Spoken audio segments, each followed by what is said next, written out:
በማህበራዊ ትስስር ገጽ ላይ በበርካቶች የተጋሩ ሀሳብ አስተያየት የተሰጣባቸው መረጃዎችን ለተመልካቾቻችን የምናደርስበት የኤቢሲ.ስትሪም ሰዓታችን ላይ እንገኛለን። ወደ ቀዳሚው መረጃ ያልፋለሁ። ያው በትላንትናው ዕለት በስፋት ስንጋራው ከነበሩ መረጃዎች መካከል አንዱ የታጠቁ አካላት በተለይም ዘላቂ የሆነውን የሰላም መንገድ እንዲመርጡ ጥሪ ቀርቧል። ይህ ጥሪ ደግሞ የቀረበው በአማራ ፋኖ ህዝባዊ ድርጅት ከፍተኛ አመራሮች ነው።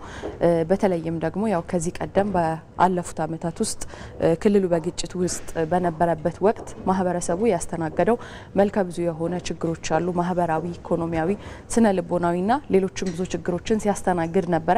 በዚህም በተለይም ደግሞ ጥያቄውን ወይም የህዝብን ምላሽ እናሰጣለን በማለት የተወሰደው መንገድ አማራጭ እንዳልሆነ ወይም ደግሞ ጠቃሚ ሳይሆን ስለመመልከታቸው ነው በመረጃው የተጋራው ማለት ነው። በዚህም በተለይም በተዋረድ ውስጥ እስከ መቼ ነው በጦርነት የምንቀጥለው የሚሉ ጥያቄዎች ይነሱ እንደነበረም በመረጃው ላይ ተገልጿል ማለት ነው። ከዚህ ባሻገር ደግሞ በተለይም በዋናነት የህዝብ ጥያቄን እናስመልሳለን ብለን የጀመርነው የትጥቅ ትግል በተለይም አማራን ጠል በሆኑ ወይም ደግሞ ኢትዮጵያን መበታተን በሚሹ አካላት ሲጠቀሙበት ነበርና ያ ደግሞ እንዲሆን አንፈልግም። በተለይም የህዝብን ጥያቄ ማስመለስ ነው እንጂ የሀገራችንን ሉዓላዊነት የሚነካ የኢትዮጵያን ለመበታተን ደግሞ የሚዳርግን ድርጊት እንዲፈጸም አንፈልግም። በዚህም ሳቢያ የሰላም ስምምነቱን መርጠናል ሲሉ አስታውቋል ማለት ነው። ያው ከዚህ ጋር ተያይዞ አሁንም ቢሆን በሰላም የማይፈታ በጦርነት ሳይሆን በሰላም የማይፈታ ችግር የለምና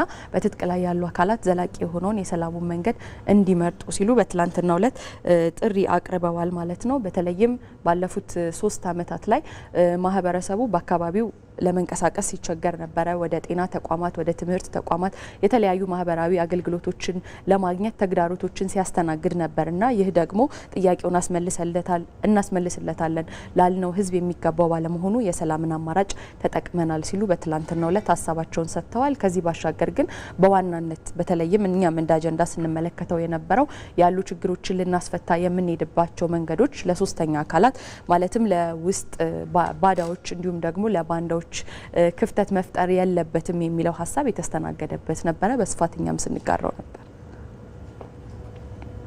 ሌላው የኢትዮጵያ ኤሌክትሪክ አገልግሎት የተያዘው በጀት ዓመት የ4 ወራት አፈጻጸሙን በተመለከተ እንግዲህ የጋዜጣዊ መግለጫ ሰጥቷል ማለት ነው። ያው ከዚህ ጋር ተያይዞ ተቋሙ እንግዲህ በተለያየ ጊዜ የኃይል ብሎም ደግሞ የመሰረተ ልማት ስርቆቶች እንደሚፈጸሙበት ሲያስታውቅ እንመለከታለን። በዚህም እንግዲህ በተያዘው በጀት ዓመት እንግዲህ ወደ 143 ሚሊዮን 299 ሺህ ብር የሚሆን ጉዳት ወይም ውድመትን ስለማስተናገዱ አስታውቋል። እነዚህ ደግሞ በተለያየ መልኩ ነው። ለምሳሌ በኃይል ስርቆት አለ፣ እንዲሁም ደግሞ በትራንስፎርመር ስርቆት፣ መሰረተ ልማቶች ደግሞ በተለያዩ መኪናዎች ተገጭተውና በሌሎችም መሰል ምክንያቶች ጉዳቱን ስለማስተናገዱ አስታውቋል። ነገር ግን ያው ከዚህ ጋር በተያያዘ በተለይም የኃይል ስርቆትን ለመቅረፍ እየተሰራ ነው።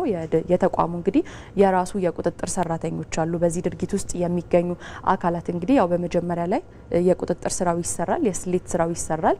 በዚህም የኃይል ማቋረጥ እርምጃ ከመወሰዱ በተጨማሪ ደግሞ የገንዘብ ቅጣትም እንደሚጣልባቸው በተለይም ተጠያቂነታቸውም በወንጀል እንደሚታይ ነው ተቋሙ ያስታወቀው ማለት ነው። በዚህም በተለይም ያው ታሪፍ ላይ የራሱ የሆነ ተዋረድ አለው ወይም ደግሞ ደረጃ አለውና በዚያ መሰረት የመኖሪያ ቤት ከሆነ እንግዲህ ከ20 ሺህ ብር ጀምሮ፣ የንግድ ከሆነ ከ500 ሺህ ብር ጀምሮ በጥቅሉ ግን ከ20 ሺህ እስከ 1 ሚሊዮን ብር የደረሰ ቅጣት ይህንን ድርጊት በሚፈጽሙ አካላት ላይ እንደሚጣልም ተቋሙ አስታውቋል ማለት ነው። በተለይም መሰረተ ልማትን የኃይል ስርቆትን በተመለከተ ተቋሙ ብቻውን የሚፈታው ባለመሆኑ ማህበረሰቡ በዚህ ድርጊት ላይ የሚሳተፉ አካላትን በማጋለጥ ረገድ ደግሞ ተባባሪ እንዲሆን ጥሪ ያቀረበበት ነው ማለት ነው። አዎ እንግዲህ በ4 ወራት 143 ሚሊዮን ብር በላይ ኪሳራ ማግኘት ማለት በጣም ከባድ ነው። ትራንስፎርመር በ4 ወር 17 ትራንስፎርመር እንደተሰረቀ በመግለጫው ላይ ተመላክቷልና እንደዚህ አይነት ጉዳዮች በህግ ብቻ የሚፈቱ መሆናቸውን ተቋም አስረድቷል።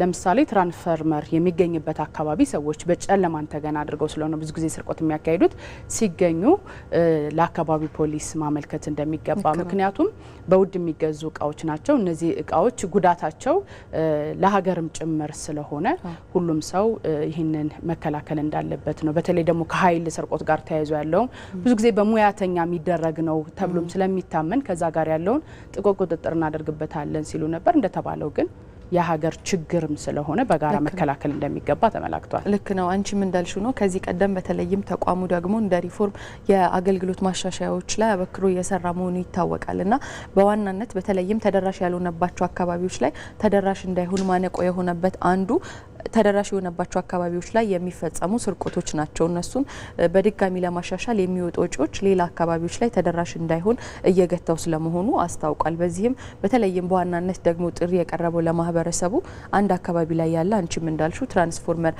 ሲሰረቅ በዋናነት ይሄ ከኢኮኖሚያዊ ጉዳቱ በቀዳሚነት የአካባቢው ነዋሪ ነው የሚጎዳውና የአካባቢው ማህበረሰብ ደግሞ ለራሱ ተጠቃሚነት ሲል እነዚያን መሰረተ ልማቶች ሊጠብቅ እንደሚገባ የተነሳበት ነው።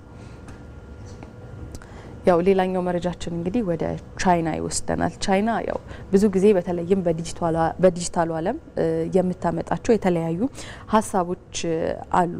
በተለይም ራሷ በምታበለጽጋቸው ማለት ነው።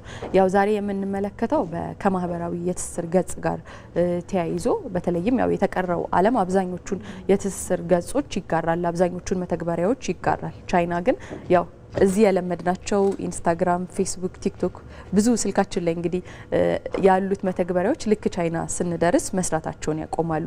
ይህ ደግሞ በዲጂታሉ ዓለም ያላትን ሉዓላዊነት ለማረጋገጥ ስትል የወሰደችው እርምጃ ነው። ይህ ፕሮጀክት እንግዲህ ደ ግሬት ፋይርዎል ወይም ደግሞ ይሄ የወርቃማ ጋሻ ፕሮጀክት ይባላል። በዋናነት ቻይና ከሌላው የተቀረው ዓለም በተለየ የራሷን የሆኑ የዲጂታል ዓለም መተግበሪያዎች አበልጽጋለች። የዲጂታል ዓለም ትስስር ገጾች አሏት። በዚህም በራሷ ማህበረሰብ አስተሳሰብ፣ በራሷ ማህበረሰብ ባህል፣ ወግ የተቃኘ የራሷ የዲጂታል ዓለም ወይም ደግሞ የትስስር ገጾች አሏት ማለት ነው። በዚህም እንግዲህ ያው በቻይና አንድ ሰው በጣም የለመድናቸው ለምሳሌ ዩቲዩብ ሊሆን ይችላል። ዩኮ የሚባል የራሷ መተግበሪያ ከ500 ሚሊዮን በላይ ተጠቃሚዎች ያሉት መተግበሪያ ይተካዋል። ለብዙ ጥያቄዎቻችን ደግሞ ምላሽ የሚሰጠን ጉግልም በቻይና አይሰራም። በዚህ ምትክ ባይዱ የሚባል ከ700 ሚሊዮን በላይ ተጠቃሚዎች ያለው መተግበሪያ ወይም ደግሞ የኢንተርኔት አማራጭ ይተካዋል ማለት ነው። ይህ ብቻ አይደለም እንግዲህ የተለያዩ እኛ ጋር ያሉ እንደ ቴሌግራም እንደ ፌስቡክ እዛ አይሰራም፣ ትዊተር አይሰራም። ሌሎች አማራጮችን እነ ዌይቦ ነው የምትጠቀመውና ብዙ ጊዜ በዚህ ውሳኔዋ ትተቻለች። ነገር ግን ብዙ ሀገራት እንዲኖራቸው ፈልገውት ነገር ግን መተግበር ላይ ትንሽ እያስቸገራቸው ያለ እርምጃ ስለመሆኑ ይነሳል። በተለይም ከሰብአዊ መብት አንጻር ነው ቢጠቀሙ ምን ችግር አለ ወይም ደግሞ ነጻነትን ተጋፍታለች የሚሉ ትችቶች ቢቀርቡም ሌሎች ሀገራት ግን አግባብ ነው። በተለይም አንድ ሀገር በራሱ ማህበረሰብ ባህልና ወግ የተቃኘ የትስስር ገጽ ነው ሊኖረው የሚገባው በማለት ሀሳቡን የሚያደንቁ አካላት አሉ ማለት ነው። ያው ብዙዎችም ሲጋሩት ነበረ። በተለይም ከመረጃው ጋር ተያይዞ ከሰሞኑ ደግሞ በእኛ ሀገር የትስስር ገጽ አጠቃቀምን በተመለከተ የተፈጠሩ ክፍተቶች አሉና ከነሱ ጋር